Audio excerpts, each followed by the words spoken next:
whatever vehicle they understand, be meetings or flyers or whatever they choose to do. So it's both the employee and the agency. Let's say the agency. We are all responsible for that. But yes, but I want to make sure that you understand that counselings should be done by you field supervisors. If you see that you have a repeat offender where the counseling did not really take any effect, and you've canceled once or twice or 3 times, I think that's a good time to elevate to your cadre counterpart, and that way it comes to me and we'll determine what action should be taken, either a reprimand or a termination. Because anything other than a counseling needs to go through a review before it's issued. So it's not only my review, it's my supervisor's review, and sometimes legal review. So just make sure we don't do reprimands out in the field, because that has to come from the cadre manager as the supervisor of record. You can do the counseling for the performance, the written or verbal counseling as the first step of informal process, but anything other than that, or that needs to be elevated because, again, the counseling has not done anything for that employee, then the cadre manager needs to be involved. Any questions regarding that? I just have one. What about if we don't have a policy in place, but the expectations were set in a call? Yeah.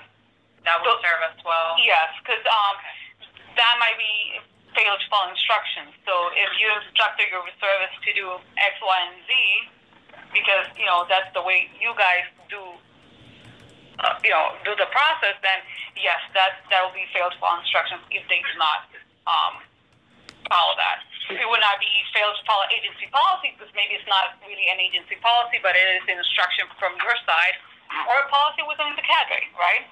Or not even necessarily a policy, but a practice or a procedure, right? Because I think, Barbara, probably to either tie on or where you're going with this, is that quite often our reservists will question the decisions that have been made by cadre management and want to see a policy on it. Right.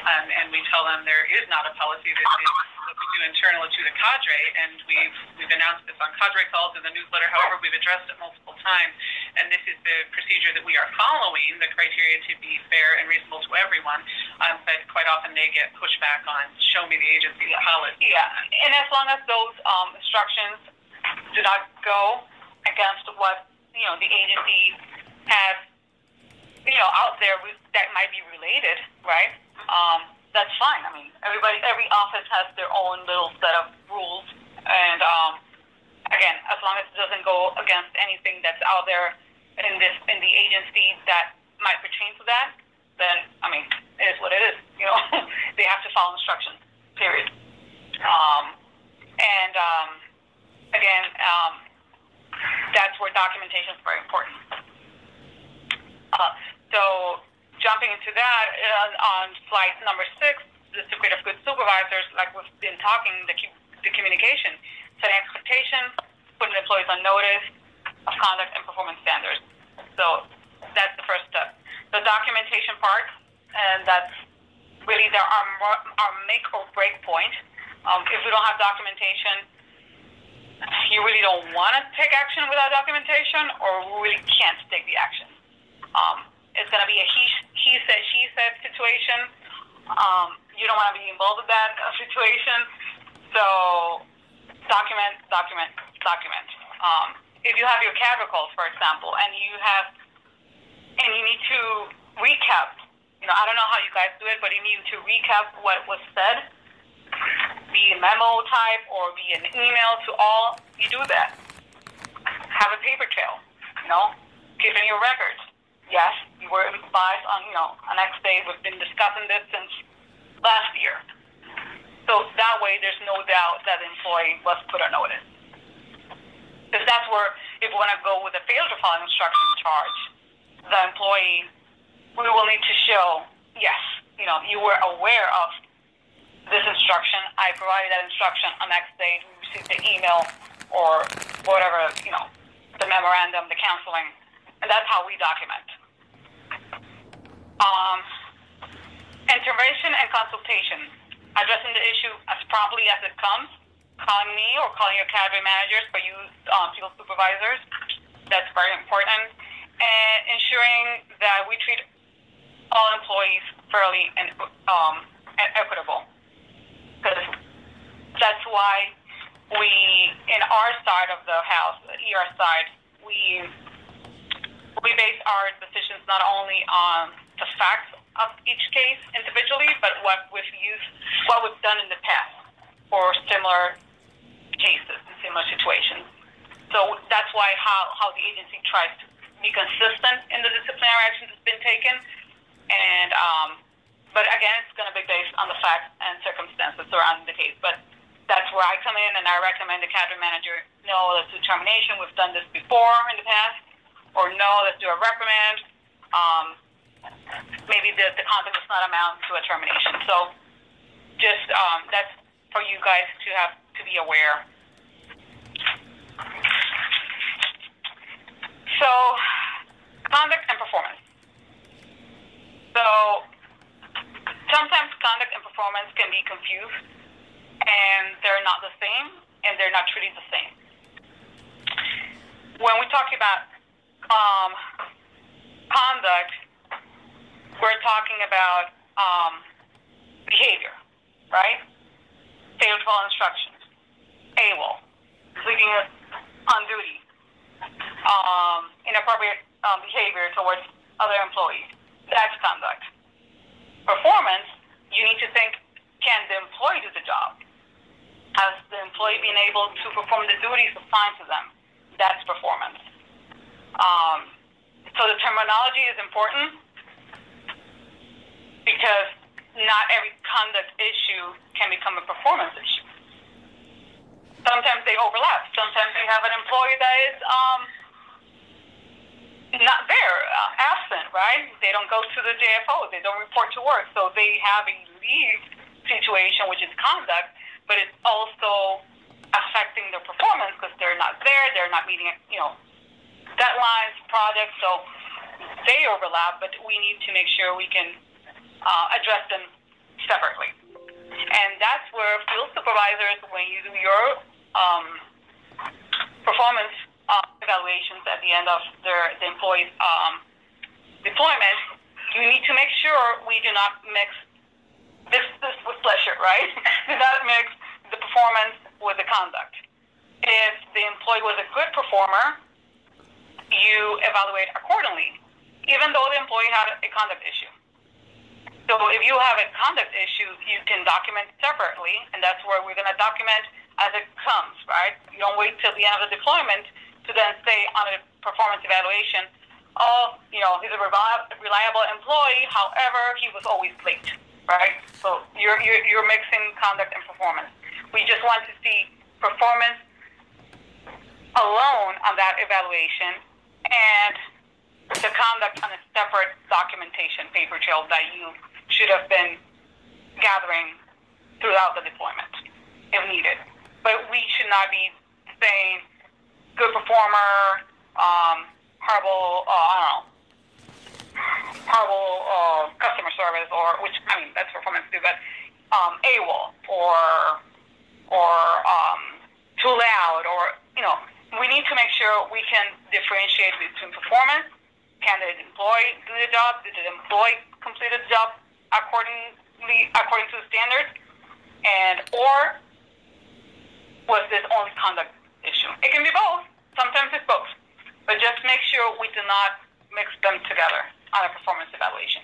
So I want to make sure that we all understand what you're saying. If there is a conduct issue at any point, and certainly address it immediately. Right. At the time of that final performance evaluation, it would be your preference to not have any conduct documentation whatsoever on that performance eval. Correct.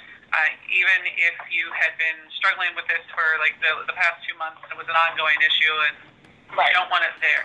The only thing you want on the performance evaluation itself, that official form, is anything performance related.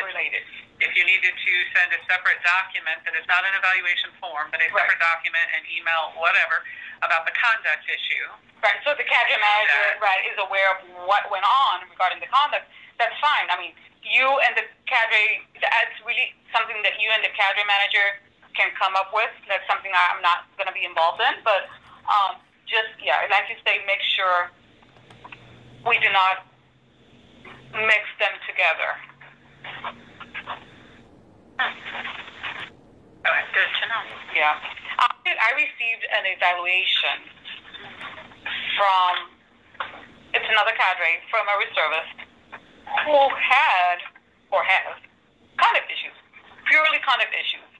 And I was pleasantly surprised when I read the evaluation because that field supervisor went right to the performance deficiencies.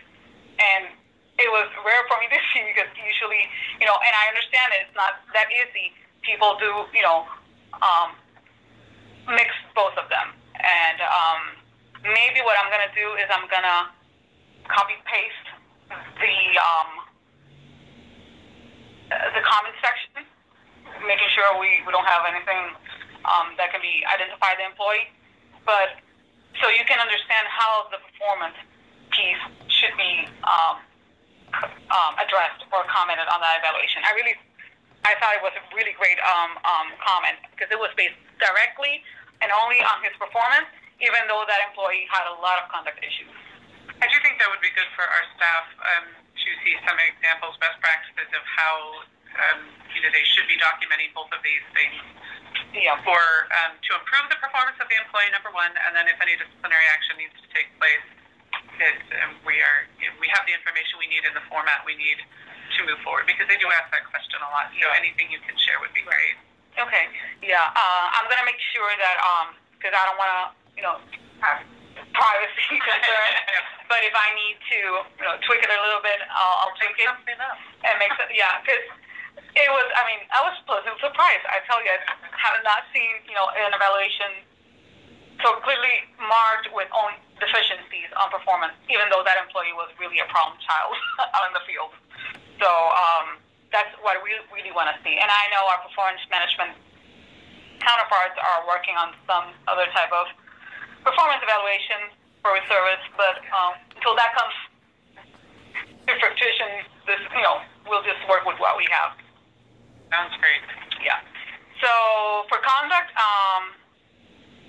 again, you'll show field supervisor. This is for you because you're the cadre manager's eyes out there. You should counsel the employees for minor first offenses of misconduct. Okay, it could be written or verbal. I recommend verbal, and then a follow-up email, or a note to yourself. We'll talk a little bit more about documentation because sometimes, in my experience, employees feel that their supervisors. I'm talking supervisors in general and employees in general, all types of employees, PFT scores. They feel that their supervisors really don't want to deal with them, and they just go ahead, do an email, and find that to be a discussion with the employee. It should not. You should sit with your employee, let them know what happened, have their take of the situation, but counsel them, right? And that way the employee doesn't feel that they're not important, that you really are, taking your time off of your busy schedule to sit with them and try to explain to them why their conduct or how their performance not up to par, and then do a follow-up email with them or do a note to yourself on a memo, just to make sure we've got documentation as to when you had that discussion with the employee and what was discussed. So a verbal counseling and a written counselor will basically be on the same level? It's the same. You can do either or. Okay. That's really the field supervisor's preference. I would just say talk to your employees. But that's here nor there. As long as the employee is counseled and there's evidence of that, that's up to you guys to decide how you want to approach the employee. And then then we should follow progressive discipline. That's why the counseling, that first encounter in the field is very important, because that way, if that counseling does not work, then it will probably need to be elevated to a reprimand and in some cases termination. However, the progressive discipline does not always follow. It all depends on the case and the situation, because you are not going to probably counsel an employee that was physically assaulting another employee, right? So just bear in mind that you don't have to be constrained to, counseling first, then reprimand, then termination. No, it all depends on the circumstances.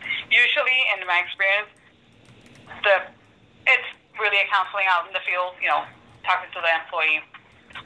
But just keep in mind that can change. It's not, you don't know. It's not set in stone.